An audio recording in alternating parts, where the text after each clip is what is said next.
it's the first time I'm actually saying this live, but it's really interesting because my journey of having less enabled me to retire earlier. Meet Swaady Martin, a visionary entrepreneur and consciousness activist. And founder of the luxury African tea brand, Yswara, and several other initiatives.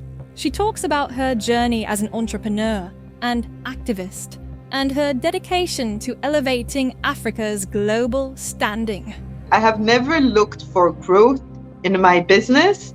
I've looked for balance, to reach a point where everyone in the business has balance, and also there is a certain serenity. We spend too much time at work for work to be stressful. How do you, at the beginning stage of your journey, still go within and do the internal work while dealing with all the challenges and obstacles? Again, it's a very different paradigm, kind of working, for money, and the scarcity mentality. The scarcity mentality comes from a wound, and that wound, you can have it whether you come from a poor environment or a very rich environment. How do we get out of that scarce mindset? What are the steps that you would advise someone who you notice is in that pattern, in that loop that's trapped, that essentially nothing is ever good enough or nothing is enough? Well, I mean, the first thing,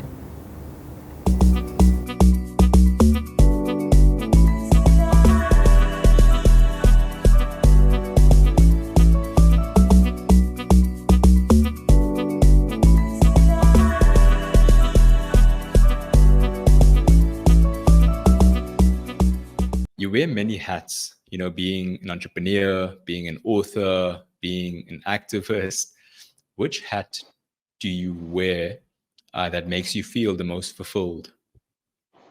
It's an interesting question. Thank you.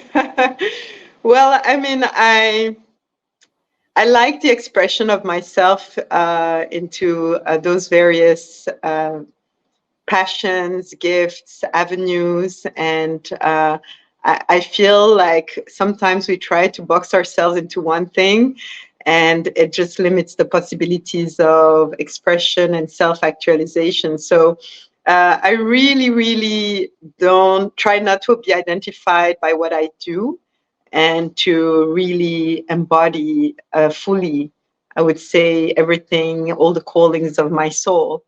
And so sometimes I may be an entrepreneur, sometimes an author, sometimes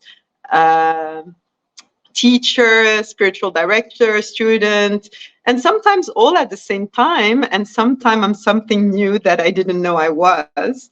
And in not identifying myself with anything, I'm just allowing that constant growth and discovering, this person in movement, in becoming. So I'm a person in becoming always. This is who I am. And do you think that if we identify with a certain persona or character, that can be limiting towards our growth?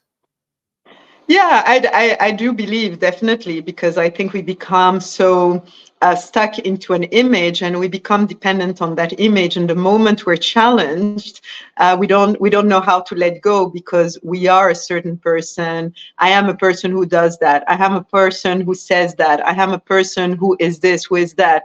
And I think especially in these times where there is so much uncertainty, people are really trying to hold on to something.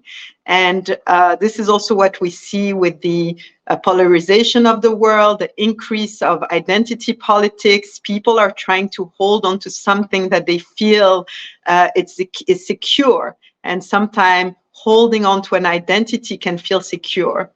But really, our security is not based on these external factors and on these images, because everything is changing. And a real challenge I find today is, how do we anchor ourselves into the becoming, into the paradox, into the mystery, into the unknowing. And that allows for greater freedom. And that allows, of course, to really be able to express everything that we have inside, and that I think is liberating. And we need liberation, we need freedom, we need expression. That's what we need today, but in a beautiful way. Otherwise, this expression becomes rage, it becomes antagonism, it becomes polarization, because we're like stuck in a box. And once you start to feel the expansion of becoming, of living in the mystery, the unexpected, there is just much more joy and much more harmony, really. Yeah. I think that you touched on something earlier about identity, and I think it's a lot to do with the attachment of certain identity, and we become so attached to that thing and wanting things to happen in that specific way according to that identity. So attachment is something that I think a lot of people struggle with. So how do we detach from that thing, from that outcome, yet we still want to give our best selves to that thing? And I'll give you an example so that it's not too much out there. If I want to build a successful business, and in this season I'm identifying as being this entrepreneur, yet I want to still achieve my goals and still be the best version of myself, but I don't want to be attached to that certain outcome of how it should look. So how do I still achieve that without that attachment? Well, I mean, I think the first thing is to be detached from the outcome. In my journey as a corporate executive, as an entrepreneur, and just as a human, and as I would say, I'm going into the category of an elder because I'm turning 47 this year.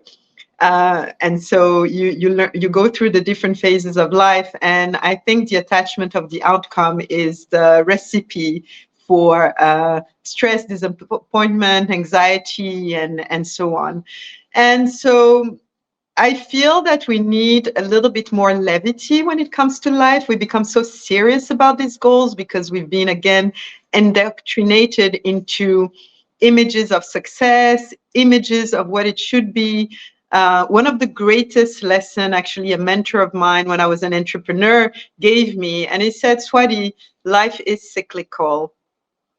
Everything is cyclical. So even with your business, there are moments where it's going to be up, and then there are other moments that it's going to be down. And then after the down, there's going to be another up. And it doesn't matter how much money you make, it is cyclical, and everything is cyclical. The seasons are cyclical, the day is cyclical, the women menstruation is cyclical. I mean, we are cyclical being living in a cyclical world, and that's the energy. And so because we are in this movement of cycle, we also have to integrate that everything we do is going to be cyclical. You're going to be happy, joy, and happy. You're going to have success and then failure. You're going to be up and down. And I think once you integrate that, life doesn't become so serious. And especially as an entrepreneur, you're also able to integrate that and have a little bit more peace, that when you're in a situation that is very difficult, as we all do, of course, as entrepreneurs, you know that the next phase is going to be up. And, the down can be long or the up can be long. And when you're up, don't think it's going to last forever. Know that at some point it's going to go down. And I think in that knowingness comes a certain peace and serenity, and just not being so attached to how things need to look all the time. And I would say in this journey, again, as a corporate executive and as a successful entrepreneur, not always successful in the ways of the world, what I learned is that you really have to enjoy the journey. I mean, that's it. You have to enjoy the journey, because life is happening now. And if you are constantly focused on the future or the past, you're actually never living in the present. And how do you stop every day to smell the roses wherever you are? And if you are so focused on a goal and on an objective, you actually don't live. And I've seen too many people constantly focused on the next, I will do that once I've reached that. I will do this when I reach that. And they never reach it because you always want the next thing and the next thing and the next thing. And then a year, 2 years, 10 years, 20 years pass. And one day your body says, stop. And this is when you start developing chronic diseases, autoimmune diseases, because you haven't listened, you haven't stopped to smell the roses. And at some point, the body cannot take it anymore. And we absolutely have to learn from these lessons, especially in these times when we live in an environment that is polluted, that is extremely stressful. Our bodies, we have to take care of our bodies, of our mind, of our being. It's a vessel. And these attachments actually create unnecessary stress within our bodies and our mind. And eventually they manifest as a cry of the body and the biology. I just want to go back to something you said, stop and smell the roses, because I think that, you know, in a capitalist world, we're always striving to hit the next goal, to make the next dollar. And like you said, once you hit it, there's going to be more, or you're going to continuously just search for that goal. So on a practical level, on a day-to-day basis, how do you stop and smell the roses? Well, I mean, the first thing is I'm always been very passionate about breaking paradigms. And so that is something, you know, since I was at university and even before, I love to look at the paradigms we're living in and my own paradigms and question them and think, are these the most empowering paradigms based on what I see, what I know, what I experience? And the first paradigm as an entrepreneur that I broke are these capitalistic paradigms, the idea of growth. And so I question myself, why does a business have to grow every year? What if the metric of business is contentment versus growth? And so meaning that if you've reached a certain level, and this is not defined by greed, by the way, if you're able to pay your employees and everyone is able to have a certain quality of life, why do you want to and why do you need to grow? So personally, I have never looked for growth in my business. I've looked for balance, to reach a point where everyone in the business has balance, and also there is a certain serenity. We spend too much time at work for work to be stressful. And I see work should be an environment that brings you more happiness than more stress, because you spend a lot of time at work, you're stressed, you go home, you don't have time for your children, for your spouse, and we're basically enabling and perpetuating broken societies. What about if work becomes an environment where you actually nurture a better society? And that starts for me with challenging the idea of growth. Why do we need to grow? Why do I need more money all the time? Why do we need businesses to be bigger, bigger, and bigger? And we've seen what it created. It generated a world where we have a very small percentage of the population in the world owning the majority of the wealth, and then all the vicious cycle that it creates. And for me is that I have to be the change I want to see. And that starts with my business. What is it that I can do today within my business to actually implement paradigms that for me make sense? They may be counter-cultural and maybe counterintuitive, although I don't think they're counterintuitive. I think they are intuitive but countercultural. How do I start to put into action these changes and really be the change I want to see? And I think it requires courage, you know, to stand in front of even investors and say, you know, I'm not going to operate in that way. And for my business, for example, I never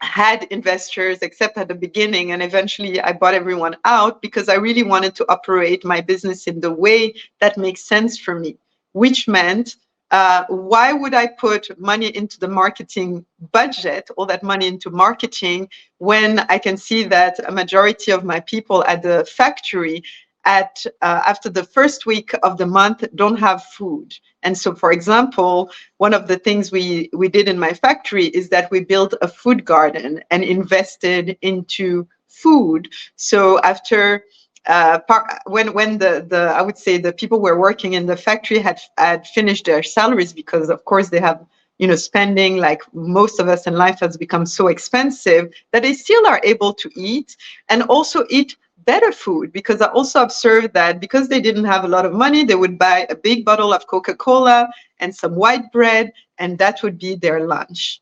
And for me, that is not acceptable.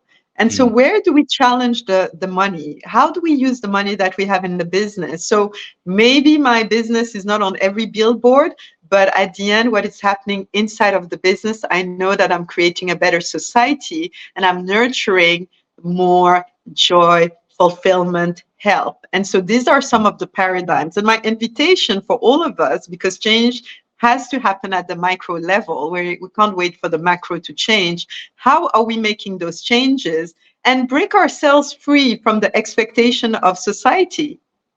And so my pursuit has always been contentment and having less, and being content with less versus having more. That's always been my pursuit, and it is still my pursuit today. I don't think you don't die with your material possessions. So why spend an entire life chasing after material possession? You don't take them anywhere. But the memories, the beauty I've created, the joy I've created, the health I've generated for myself, for my environment, these are things that are really soul nourishing. And this is really what I want to take when I die. And so I have to live according to what I believe. Yeah. I want to go back to your stint at General Electric, where you were instrumental in the growth of the company, especially throughout Africa, developing the first playbook. What did you see about the African market that nobody else at General Electric saw? Well, I mean, I think that the thing is, for me, I love, actually, they call it the growth playbook. I don't take life so seriously. I really look at life, even in the darkest moment, by the way. My life is not free from challenges. Generally, they say if you kind of overcome a lot, you've been through a lot. I've been through a lot, and I'm constantly going through a lot. But I try not to take life so seriously, and not to be attached to what I call a decor. And in every situation, I'm really taking the time to pause and to think, what does this situation actually want to tell me? What is about the situation that is, that is here for my growth? And it doesn't matter what it is, literally. It doesn't matter. The most challenging to the most beautiful experiences, I look at them the same way. And so my time in GE was not a time where I was trying to climb the ladder again or get a certain job or position. I just loved the idea of supporting my continent and being able to pursue what I believe in. And so I went very much with that mindset.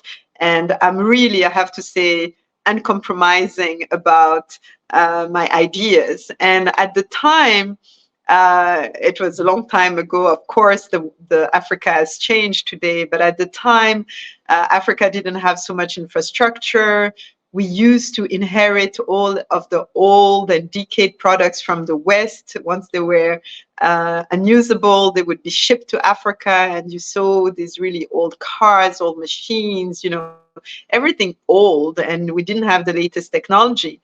And so I became really passionate about how do I become an agent of bringing technology, knowledge transfer to Africa. And for that, at the time, GE was the largest company in the world, was number one in terms of technology and in infrastructure, all these things that my continent needed. And so this is where I wanted to work. And I was very clear, even in my first interview, that I was in GE just to bring the best of GE to Africa.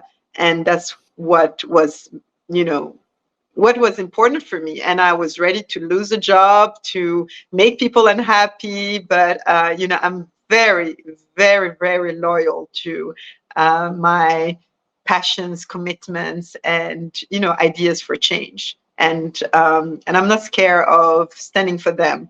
I think also definitely it requires a certain amount of courage, and I am courageous. I'm not afraid to fight for what I believe. And in that time, that's what it was. It was I believe that Africa, and I still believe that Africa is owed certain respect, and the dignity of Africans, of the people, needs to be honored and seen. And that means you're not going to send your trash products to Africa. They deserve the same dignity and respect as any other person on this planet, whether they're American, Japanese, European. We need to be treated the same. I also want to speak about your entrepreneurial journey. So, you made this impact at GE. It seems that because you were people focused first, your heart was in it. You were passionate about providing solutions to the African market. And then leaving GE, you also worked at Pega and helped the Nigerian company with, banking the unbanked, specifically in Nigeria. And you speak a lot about financial inclusivity. And, this is something that's widely debated across the continent on, what is financial inclusivity? It's not just opening up a bank account for that individual, but it's also providing the education and all the services that come with that. So, how did you then contribute towards their mission and impact in terms of financial inclusivity?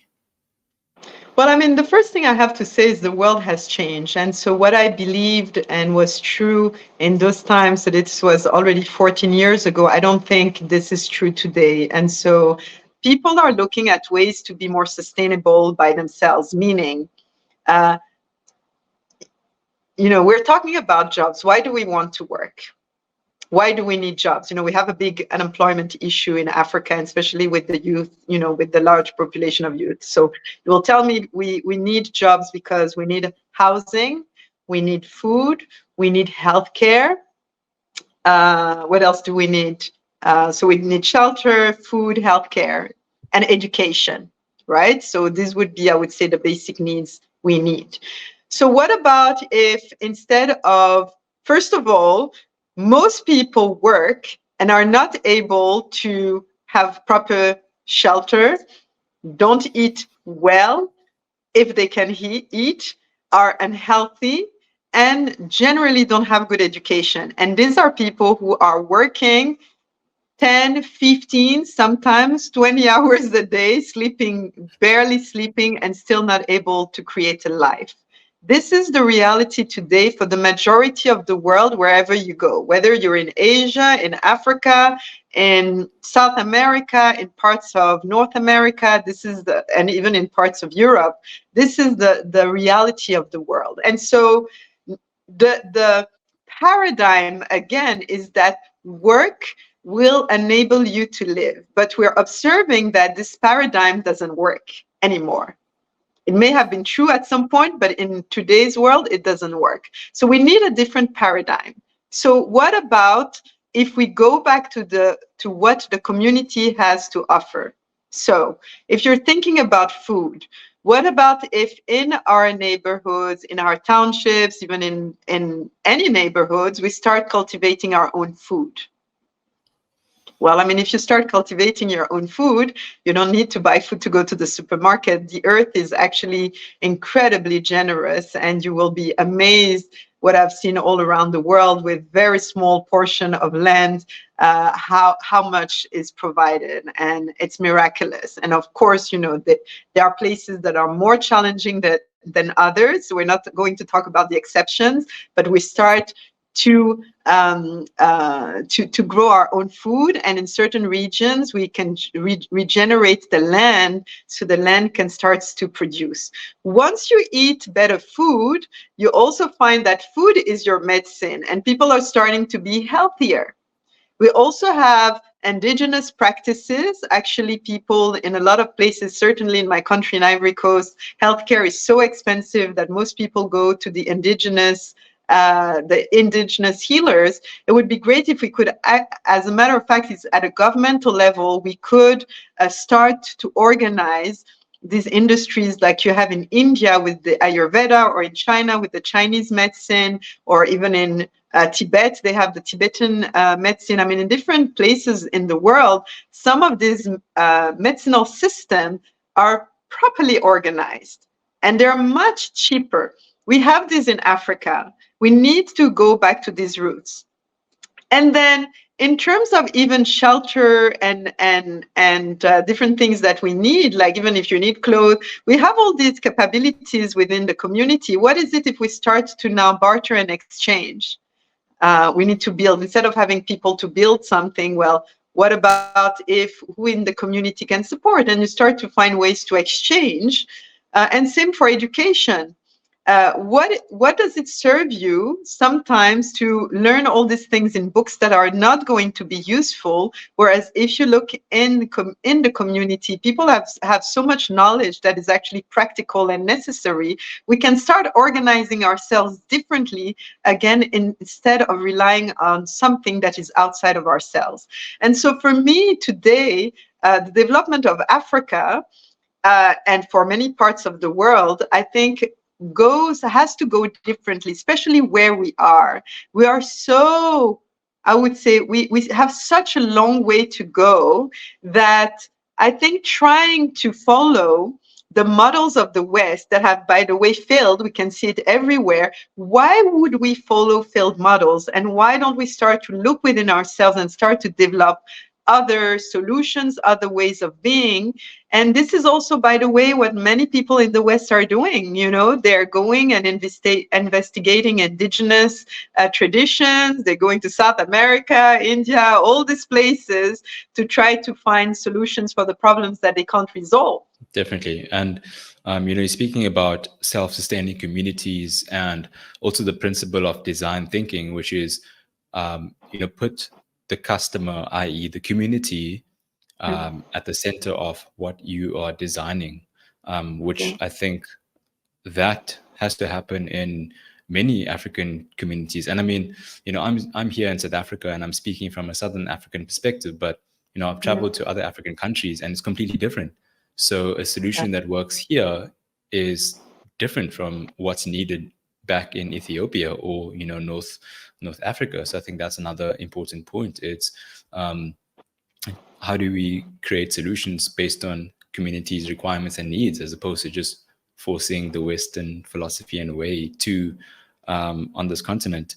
And I think that's also, I think, after researching Yswara, your current business, I love the entire concept of it. And if you could, maybe you could just describe the actual idea of how that came about and the impact that you're making with Yswara. Well, I mean, I think the idea came, and again, the world is changing. So I have very different ideas about Yswara today. I mean, you're talking about a business that I started like 14 years ago, and today my beliefs and positions are very different. And so I don't really want to expand on the past. I'll share the story more, maybe in terms of not things to replicate, but maybe to give ideas of how I thought about these things. I don't necessarily think they're applicable today because the world, again, has changed. At the time, I was really driven by a will to bring a solution to the reversal of the African commodity trap and African resources being exported, not being transformed on the continent. So I was really passionate about creating a blueprint for a consumer business that would transform African commodities or an African commodity into a high-end, a high-value product on the continent. And this is really what I was passionate about. And this is what I did. Today, my position is very different because, again, I see the environment and I am less inclined to push for consumer products. And I've actually transformed my business because I started internally to be very uncomfortable with the idea of pushing more consumption. And so I am not interested in this moment into pushing more products in the market because it does create pollution. I didn't find a solution in terms of my packaging, and the packaging is pollutes the planet, and I don't want to be part of that. The tea industry is one today that is not regenerative, and I'm very passionate about regenerative industries. So I am also not wanting to push that. So my position has changed. At the time I started the business, I was trying to solve an African issue, which was how do we maintain our resources on the continent, transform them into high value products and export them. 14 years later, the world has changed and the environment is a big issue. And so pushing for more consumption, more packaging, more of all of that is not something I'm passionate about. So as a matter of fact, I have closed my business last year, finalized kind of this year in the form it was, and purely because it doesn't align with what I believe today. And a lot of people said, Swaady, why don't you sell your business? And this, as I think now you've understood, I'm not driven by money. And so I never built my business because I was trying to be rich. I was building my business because I was trying to solve for an African problem. Today, we have a problem with the environment. And so my business is being part of the problem, and it could not exist. So I took about 7 years to research how I could transform my business to make it sustainable. I have not found a solution to make it sustainable. I've investigated, sustainable packaging, compostable. I've looked at regenerative tea plantations, et cetera, and I haven't found a solution. And again, the privilege I have, this privilege of freedom, is that I can decide to close my business and to say, you know what, I do believe in the environment. It's something that matters to me. And if the sacrifice I have to make is to close my business in this format, I'm going to do it because I want to be a responsible human in these times. And money cannot be more important than what I'm doing for future generations. So today I'm operating very differently. I've developed other businesses, and I am impacting in a different way, and I'm passionate about making change differently, and not so much in terms of creating more consumer products. I think we have too much consumption. We actually need less.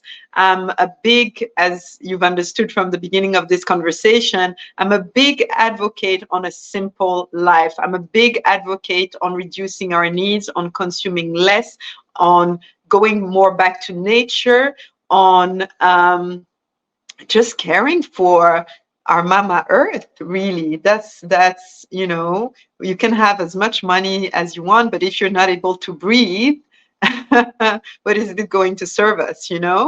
And so that's where I'm at today. I was speaking with a politician, I think it was maybe 3 weeks ago, and we're talking about politics, etc. And he was telling me, Swaady, that one of the most challenging things is for people to retire policies and programs that don't work. Because once people have put a program in place, even if the program is not working, people become so attached to the program that they would rather continue the program, even though it's draining resources, it's not working, than saying, you know what, let's cut the losses. And for me, this is again something I cultivated, and that's linked to attachment, which we spoke about at the beginning. I never want to be attached to my own ideas. I was very clear when I started Yswara that I would never be so attached to my idea, my business, that I would start doing the wrong thing. And the moment I felt that my business was not in alignment with what's going on in the world, I didn't give up, of course. Immediately, as I shared, I tried to find a solution. I didn't find a solution. And I said, you know what? That's it. I'm closing the business. I am not selling it because I don't want anyone to perpetuate a business that is actually not earth loving nor friendly. And until I found a solution, then this business would have to close. And it doesn't mean that I don't love tea. I love tea. I love tea. It's a passion. I still create tea. Last week I was creating teas, in a different way for a client, but I don't need to have any packaging. And I'm working now more with plants and flowers and trying to find the more regenerative farmers. But I'm ruthless, and I think we have to be ruthless about what it is that we believe and we stand for. Definitely wise words. Swaady, this last part of the podcast is called the fast fire. So I'm going to ask you questions, and I would like if you could answer in one word or a sentence. So something short and sweet. What's one practice that you recommend that everyone should do? Prayer. I like it. What's one thing that you would change about the corporate world? Greed.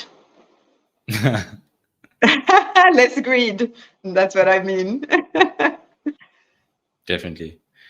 If you could make one rule that everyone has to follow, what would it be?